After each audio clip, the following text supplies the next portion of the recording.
I watched in horror as my husband's own cousin tried to seduce him right in front of me at our family gathering. She thought I was just a poor, simple wife who didn't deserve him. She had no idea what was coming next. If you've ever dealt with a gold digger in your own family who thinks money is everything, this story will shock you. Hit subscribe because what my billionaire husband did to teach her a lesson will leave you speechless. My name is Stephanie, and I need to tell you about the day that changed everything in my marriage and family. You see, for the past 5 years, I've been living what most people would call a simple life with my husband Daniel. We shop at regular stores, eat at normal restaurants, and I drive a 10-year-old Honda. Most of our extended family thinks Daniel works as a mid-level business consultant. They have no idea about the empire he's built or the billions sitting in our accounts. Daniel always told me that keeping our wealth private was the best way to see people's true colors. He grew up watching family members fight over money, and he wanted our relationship to be built on love, not luxury. So we lived modestly, and honestly, I loved it that way. There's something beautiful about knowing someone loves you for who you are, not what you can buy them. But this philosophy was about to be tested in the most brutal way possible. The annual family reunion was happening at Daniel's parents' house, just like every year. I always looked forward to these gatherings because I genuinely enjoyed cooking for everyone and catching up with relatives. That morning, I put on my favorite blue sundress. Nothing fancy, just something comfortable that made me feel good. Daniel wore his usual khakis and a simple button-down shirt. We looked like any normal married couple heading to a family barbecue. When we arrived, Daniel's mom hugged me tight and immediately put me to work in the kitchen, which I didn't mind at all. I was chopping vegetables for the salad when I heard a car door slam outside, followed by the unmistakable sound of high heels clicking on the driveway. Through the kitchen window, I saw her getting out of a bright yellow sports car. Cassandra, Daniel's distant cousin, who we hadn't seen in about 3 years. Cassandra had always been the type who made an entrance. Today was no different. She stepped out wearing a tight white designer dress that probably cost more than most people's monthly salary, carrying a purse that I recognized from a magazine as being worth at least $5,000.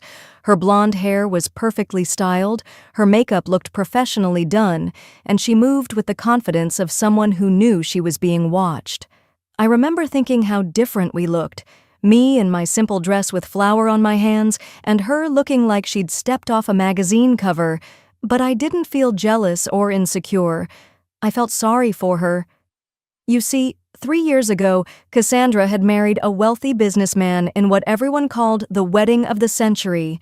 But 6 months ago, we'd heard through the family grapevine that he'd left her for his secretary, and the divorce had been messy and public. Daniel's aunt rushed out to greet Cassandra with exaggerated excitement, and within minutes, half the family had gathered around her, asking about her life and complimenting her appearance.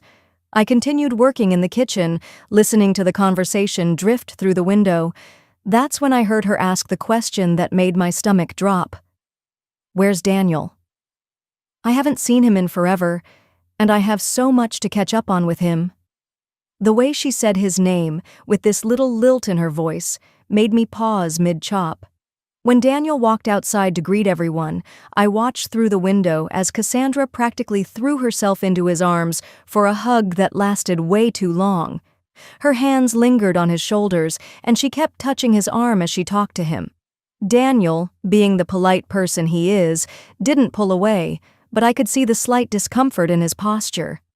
"Daniel, you look amazing," she purred, stepping back but keeping one hand on his forearm. "Business must be treating you well." "Can't complain," Daniel replied simply, the way he always did when people asked about work. "How are you holding up, Cassandra?" Her expression shifted slightly, and for a moment I saw something vulnerable in her eyes, but it was quickly replaced by that practiced smile. "Oh, you know how it is. Sometimes life doesn't go the way you plan, but I'm doing great. Better than ever, actually." That's when she noticed me through the kitchen window. Her smile faltered for just a second before she waved at me with exaggerated enthusiasm. "Stephanie, still playing housewife, I see." The comment stung, but I forced a smile and waved back. Daniel immediately looked uncomfortable, but before he could say anything, his mother called everyone to start eating. As we all gathered around the long table set up in the backyard, I noticed Cassandra had somehow managed to secure the seat right next to Daniel, across from me. Throughout lunch, I watched as Cassandra worked her magic. She laughed a little too loudly at Daniel's stories, asked him detailed questions about his work, and kept finding excuses to touch his hand or shoulder. But what bothered me more was how she treated me. When I passed her the salad, she barely acknowledged me. When I asked if she wanted more lemonade, she responded without even looking at me, as if I were hired help rather than family. "This potato salad is interesting," she said at one point, taking a small bite. "Very home-style. Did you make this yourself, Stephanie?" The way she said home-style made it sound like an insult. "Yes, it's my grandmother's recipe," I replied, trying to keep my voice steady. "How sweet," she said with a condescending smile. "There's something so charming about simple, traditional cooking." Daniel's jaw tightened, but I quickly changed the subject, asking one of the cousins about their new job. I'd learned over the years that sometimes the best response to rudeness is grace, even when it's hard. But Cassandra was just getting started. As the afternoon went on, her comments became more pointed and her behavior more obvious. When Daniel got up to help clear dishes, she followed him into the kitchen, practically pressing herself against him as she helped carry plates. When he sat back down, she scooted her chair closer to his, claiming she couldn't hear the conversation properly from where she was. The breaking point came when Daniel's uncle started telling stories about our wedding day. He was describing how beautiful and happy we looked, when Cassandra interrupted with a laugh that sounded forced. "Oh, weddings are so romantic, aren't they?" she said, but her tone suggested the opposite. "Although I have to say, Daniel, I always pictured you with someone more sophisticated. You know, someone who could match your ambition and success." The table went quiet. I felt heat rise to my cheeks, but before I could respond, she continued. "I mean, don't get me wrong. Stephanie seems very nice and all, but don't you ever feel like you're settling? Like you could have someone who really understands the finer things in life? Someone who could be a real partner in building an empire?" I couldn't believe she was saying this in front of everyone. Daniel's parents looked mortified, and several family members shifted uncomfortably in their seats. But Daniel remained calm. That same even expression on his face that I'd learned meant he was thinking very carefully about his next move. "What exactly are you suggesting, Cassandra?" he asked quietly. She leaned closer to him, her voice dropping to what she probably thought was a seductive whisper, but was still loud enough for everyone to hear. "I'm just saying that I understand ambition. I understand what it takes to build something real, and I understand how to support a man who's going places." She placed her hand on his thigh under the table. I could see her arm moving, and looked directly at me as she continued. "Some women are content being little housewives, cooking and cleaning and playing small. But some of us want more. Some of us can offer more." That's when I saw something change in Daniel's expression. His eyes got very cold, very focused, and he carefully removed her hand from his leg. "Excuse me for a moment," he said, standing up. "I need to make a quick phone call." As he walked toward the house, Cassandra turned to me with a smile that was pure venom. "You know, Stephanie, I hope you don't take this personally. It's just that Daniel deserves someone who can keep up with him, someone who can be an asset, not a liability." "I think Daniel can decide for himself what he deserves," I replied, surprised by how steady my voice sounded. She laughed, a sharp sound that made several people wince. "Can he, though? Sometimes men don't know what's best for them. Sometimes they get comfortable with less because it's easy. But comfort isn't love, is it?" I stood up from the table, my hands shaking slightly. "I think I'll go check on Daniel."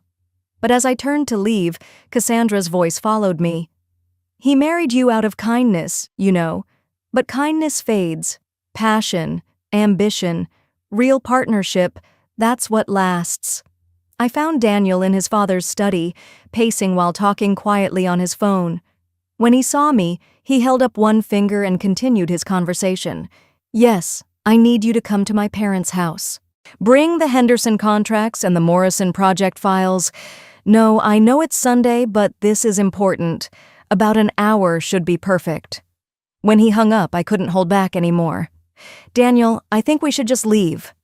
This is humiliating, and I don't want to cause a scene at your parents' house. He walked over and took my hands in his. Stephanie, do you trust me? Of course I do. Then trust me now. This ends today. We walked back outside together, and I immediately noticed that Cassandra had moved to Daniel's seat and was holding court, regaling everyone with stories about her recent trip to Europe and her exciting new business ventures. When she saw us approaching, her eyes lit up with predatory satisfaction. "There you are!" she exclaimed, jumping up and linking her arm through Daniel's before he could react. "I was just telling everyone about this amazing opportunity I have to invest in a new luxury resort chain. The returns are supposed to be incredible, but of course you need serious capital to get in on the ground floor." She looked meaningfully at Daniel, then at me, then back at Daniel. "It's the kind of opportunity that could really set someone up for life, you know, but it's not for everyone. You have to think big, dream big." Daniel gently extracted his arm from hers. "That sounds very interesting, Cassandra." "I thought you'd think so," she said, stepping closer to him again. "Actually, I was hoping we could talk privately about it, maybe over dinner sometime this week. I'd love to get your perspective on some of the financial projections." Before Daniel could respond, we heard cars pulling into the driveway, 2 black luxury sedans that looked completely out of place in this suburban neighborhood. Daniel checked his watch and smiled slightly. "Actually, Cassandra, that timing is perfect. I think you're about to get a much better understanding of financial projections." 3 men in expensive suits got out of the cars, carrying briefcases and looking like they'd stepped out of a boardroom. As they approached the backyard, I could see the confusion on everyone's faces. These weren't the kind of people who usually showed up at family barbecues. The first man, distinguished and probably in his 50s, walked directly to Daniel with obvious respect. "Mr. Harrison, thank you for calling. I brought everything you requested." Mr. Harrison. That's when I realized that none of Daniel's extended family even knew his real last name. They all thought he was Daniel Cooper, which was his mother's maiden name that he'd used for privacy. "Gentlemen," Daniel said, his whole demeanor shifting into something I rarely saw, complete authority and control. "I apologize for calling you on a Sunday, but we have some business to discuss." Cassandra was staring at the men with growing confusion, but I could see the wheels turning in her head. These weren't ordinary business associates. Everything about them screamed serious money and power. The second man opened his briefcase and pulled out a thick folder. "The Henderson merger documents are ready for your signature, sir. The final valuation came in at $2.8 billion. The entire table went silent. Daniel's parents looked stunned. His siblings and cousins sat with their mouths hanging open. And Cassandra? Cassandra went completely white. "Excellent," Daniel said casually, as if discussing a grocery list. "And the Morrison project?" "The environmental impact study is complete, and we're ready to break ground on the solar facility next month. The projected revenue over the first 5 years is $4.2 billion. Daniel nodded and turned to address his family, who were all staring at him like he'd grown a second head. "I apologize for the interruption, but I thought it was time everyone understood exactly who they're dealing with." He gestured to the first man. "This is my head of mergers and acquisitions. This is my chief financial officer, and this is my personal attorney." He paused, letting that sink in. "I am the CEO and primary shareholder of Harrison Industries, which some of you might recognize as one of the largest renewable energy conglomerates in the country." The silence was deafening. I watched as family members tried to process this information, their eyes darting between Daniel and the business associates and back again, but Daniel wasn't done. He walked over to where I was sitting and placed his hand on my shoulder. "And this is my wife, Stephanie, who is not only the love of my life but also the smartest person I know. She has degrees in environmental science and business management, which she's never felt the need to brag about because she's not impressed by credentials or status symbols." I felt tears prick my eyes as he continued. Stephanie chose to be a full-time partner to me, not because she can't do anything else, but because we both believe that building a life together is more important than building a resume. She manages our charitable foundation, which has donated over $50 million to environmental causes in the past 3 years alone. Cassandra was now gripping the edge of the table, her knuckles white. The confident, predatory woman from earlier had completely disappeared. Daniel's voice remained calm and measured as he delivered the final blow. Now, Cassandra, you mentioned wanting to discuss investment opportunities and finding someone who understands ambition and building empires. You suggested that my wife was somehow inadequate as a partner. He moved to stand directly in front of her, and I'd never seen him look more intimidating despite his casual clothes and calm tone. Let me be very clear about something. My wife has been by my side through every major business decision I've made over the past 5 years. She's the one who suggested the pivot to renewable energy that tripled our profits. She's the one who identified the market gaps that led to our 3 biggest acquisitions. And she's the one who keeps me grounded and focused on what actually matters in life. Cassandra opened her mouth to speak, but Daniel held up his hand. I'm not finished. You see, the reason I've kept my wealth private from extended family is exactly what happened here today. I wanted to see who people really were when they thought I was just an ordinary guy, and you, Cassandra, have shown me exactly who you are. He turned to address the entire table. My wife has never once asked me how much money I make or what she could buy with it. She's never tried to change me or push me to be more ambitious. She loves me for who I am, not what I can provide. That, everyone, is what real partnership looks like. The business associates were watching this unfold with professional interest, clearly used to Daniel's direct communication style. But the family was stunned into silence. Daniel turned back to Cassandra, who was now visibly shaking. As for your investment opportunity and your suggestion that we have dinner to discuss it, I think I'll pass. You see, I prefer to do business with people who have integrity, loyalty, and genuine character. People who don't try to steal other people's husbands at family gatherings. That's when Cassandra finally found her voice, though it came out as barely a whisper. Daniel, I didn't know. I thought. You thought I was poor, so my wife must be settling for me. You thought you could swoop in and offer me something better because you assumed I was unhappy with my simple life. His voice was getting colder. But here's what you didn't understand, Cassandra. I have everything I could ever want right here. He gestured to me, then to his parents, then to the family members who were still processing this revelation.